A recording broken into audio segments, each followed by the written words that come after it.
नमस्कार दोस्तों, मैं आपका भाई पुष्पेंद्र कुमार जीके जीएस की एक और न्यू बेहतरीन क्लास में आप सभी का बहुत बहुत स्वागत है। जो कि एग्ज़ाम की दृष्टि से 2024 के लिए आज सभी एग्ज़ामों के लिए बहुत इम्पोर्टेंट क्लास है, जिसमें आप सभी का बहुत बहुत स्वागत एवं वेलकम है। तो चलते हैं क्वेश्चन नंबर 1 की ओर। क्वेश्चन नंबर 1 क्या है, बात करते हैं क्वेश्चन नंबर 1 की। पशुपालन का प्रारंभ कब हुआ था?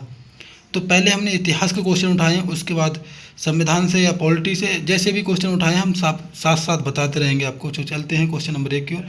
पशुपालन का प्रारंभ कब हुआ था? तो इसका प्रारंभ मध्य पाषाण काल में हुआ था दोस्तों। कब हुआ था दोस्तों? मध्य पाषाण काल में।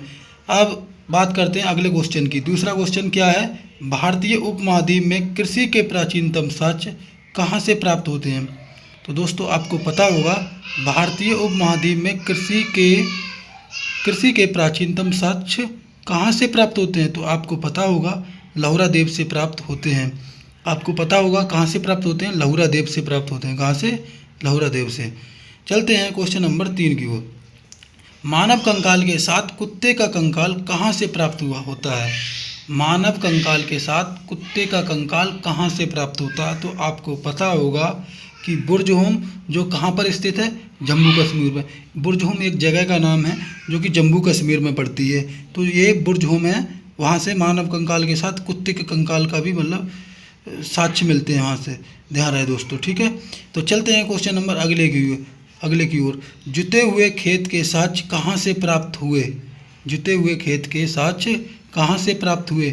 आपको पता होना चाहिए जुते हुए खेत के साक्ष्य कहाँ से प्राप्त हुए। तो आपको पता होगा कालीबंगा से। कहाँ से? कालीबंगा से प्राप्त हुए। अब हम बात करेंगे कुछ, जैसे मैंने खोज रखी है, जैसे कुछ खोजें, जैसे खोजकर्ता क्या है उनके, कि किसकी खोज किसने की थी। तो चलते हैं क्वेश्चन नंबर 1 की ओर, जो खोज में आता है। रोपड़ की खोज किसने की थी? तो आपको पता होगा यज्ञदत्त शर्मा जी ने की थी। किसने की थी? यज्ञदत्त शर्मा ने। यज्ञदत्त शर्मा के द्वारा की गई थी रोपड़ की खोज। आपको पता होना चाहिए दोस्तों, किसके द्वारा की गई थी? यज्ञदत्त शर्मा के द्वारा की गई थी। अच्छा, आपको पता होगा रोपड़ के अलावा इन्होंने आलमगीर की खोज भी की थी। किसकी की थी? आलमगीर की खोज भी इन्हीं ने की थी। किसने की थी? यज्ञदत्त शर्मा ने आलमगीर की खोज भी इन्हीं ने की थी। आपको पता होगा किसने की थी? यज्ञदत्त शर्मा ने आलमगीर की खोज भी की थी। ध्यान रहे। चलते हैं अगले क्वेश्चन की ओर। लोथल की खोज किसने की थी? तो आपको पता होगा एस.आर. राव ने। किसने की थी? एस.आर. राव के द्वारा की गई थी। किसके द्वारा की गई थी? एस.आर. राव के द्वारा की गई थी। ध्यान रहे दोस्तों, किसके द्वारा की गई थी? एस.आर. राव के द्वारा। लोथल की खोज एस.आर. राव के द्वारा। राखी गढ़ी की खोज किसके द्वारा की गई थी? सूरभान ने। किसने की थी? सूरभान ने। सूरभान के द्वारा की गई थी। किसके द्वारा की गई? सूरभान के द्वारा की गई थी। अब बात करेंगे हम धौलावीरा की खोज। धौलावीरा की खोज किसने की थी? जे.पी. जोशी और आर.एस. बिष्ट ने। किसने की थी? जे.पी. जोशी और आर.एस. बिष्ट ने, जैसा कि आप सभी देख रहे हैं दोस्तों। ध्यान रहे। चलते हैं अगले क्वेश्चन की ओर। अगला क्वेश्चन क्या कहता है हमारे दोस्तों? अगला क्वेश्चन कहता है, सिंधु घाटी के लोग किसमें विश्वास रखते थे? सिंधु घाटी के लोग किसमें विश्वास रखते थे? तो आपको पता होगा मातृभूमि में, मातृ शक्ति में विश्वास रखते थे। किसमें रखते थे? मातृ शक्ति में विश्वास रखते थे। ये किसकी पूजा करते थे दोस्तों? सिंधु घाटी के लोग किसकी पूजा करते थे? तो आपको पता होगा पशुपति की पूजा करते थे। किसकी पूजा करते थे? पशुपति की। अच्छा, इसकी खोज किसने की थी? आपको पता होगा, मैंने पहले भी एक पहली क्लास में बताया था आपको कि इसकी खोज राखलदास बनर्जी ने की थी। किसने की थी? राखलदास बनर्जी ने। तो आपको पता होगा राखलदास बनर्जी ने।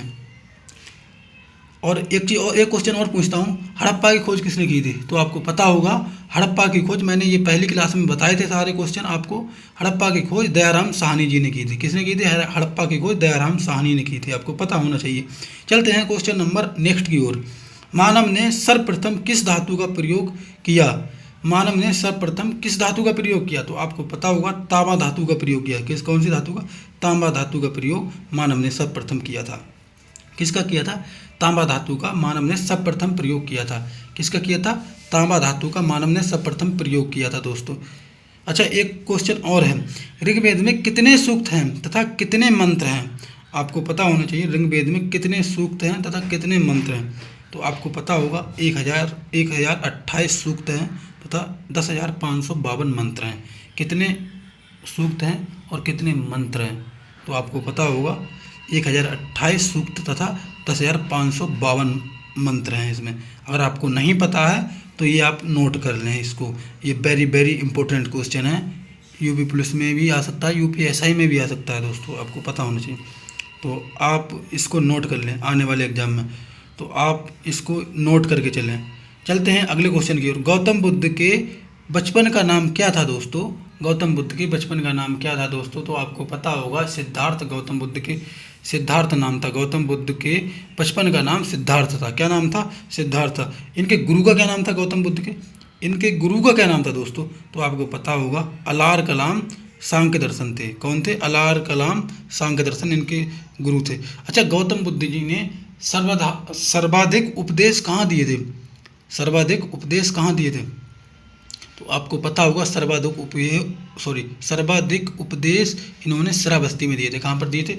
श्रावस्ती में। तो आपको पता होगा सर्वाधिक उपदेश इन्होंने श्रावस्ती में दिए थे। अच्छा, एक क्वेश्चन और पूछते हैं हम आपसे दोस्तों, इन्होंने पहला उपदेश कहाँ दिया था? तो आपको पता होगा पहला उपदेश इन्होंने कहाँ दिया था दोस्तों? अगर आपको पता है तो कमेंट जरूर करें, कमेंट में ज़रूर बताएं कि यहाँ पर दिया था। हम बताते हैं आपको, अगर नहीं पता है तो आपको।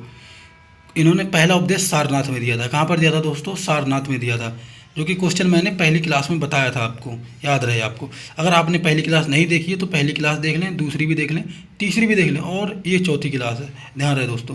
कल 5वीं क्लास आएगी, ध्यान रहे। तो सर्वाधिक उपदेश आपने कहाँ दिए थे? गौतम बुद्ध जी ने श्रावस्ती में दिए थे। कहाँ पर दिए थे? श्रावस्ती में दिए थे। अच्छा, पवित्र बौद्ध स्थल कहाँ है? सबसे ज़्यादा पवित्र बौद्ध धर्म का सबसे ज़्यादा पवित्र स्थल माना गया है बोध गया। कहाँ पर माना गया है? बोध गया को, जो कहाँ पर है? निरंजना नदी पर स्थित है। कहाँ पर? निरंजना नदी पर। अच्छा, बोध गया है कहाँ पर? ये बिहार में पड़ता है। कहाँ पर पड़ता है? बिहार में पड़ता है दोस्तों। कहाँ पड़ता है? बिहार में। आपको याद रहे कहाँ पर पड़ता है? ये बिहार में पड़ता है दोस्तों। कहाँ पड़ता है? बिहार में। अच्छा, एक गौतम बुद्ध के जो त्रिपिटक ग्रंथों का संबंध किससे है? जो त्रिपिटक ग्रंथों का संबंध है वो किससे, किस धर्म से है? तो आपको पता होगा ये बौद्ध धर्म से है। गौतम बुद्ध से संबंधित ये क्वेश्चन भी है, ध्यान रहे आपको। अब चलते हैं हम कुछ पॉलिटी के क्वेश्चन जो हमने उठाए हैं संविधान से रिलेटेड, उन क्वेश्चनों की हम बात करेंगे दोस्तों।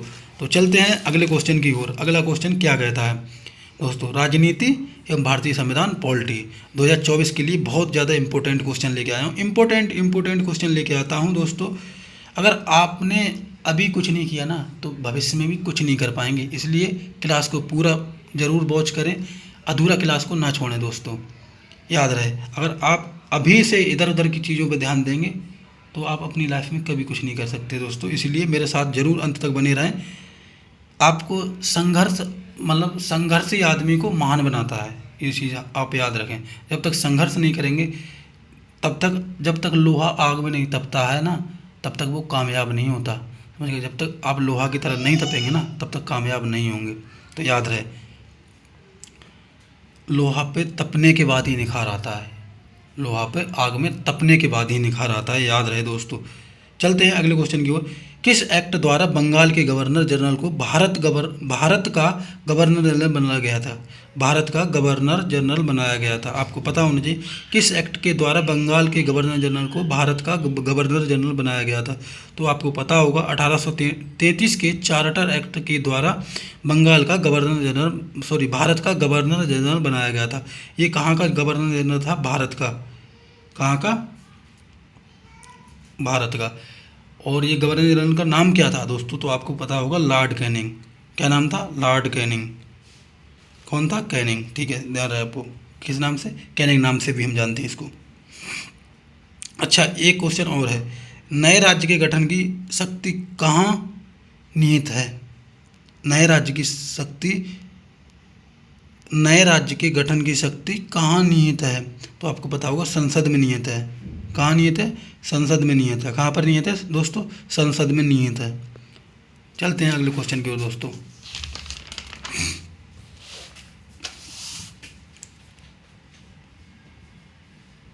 संविधान में राज्यों की सीमाओं को परिवर्तन करने का अधिकार किसको दिया गया है?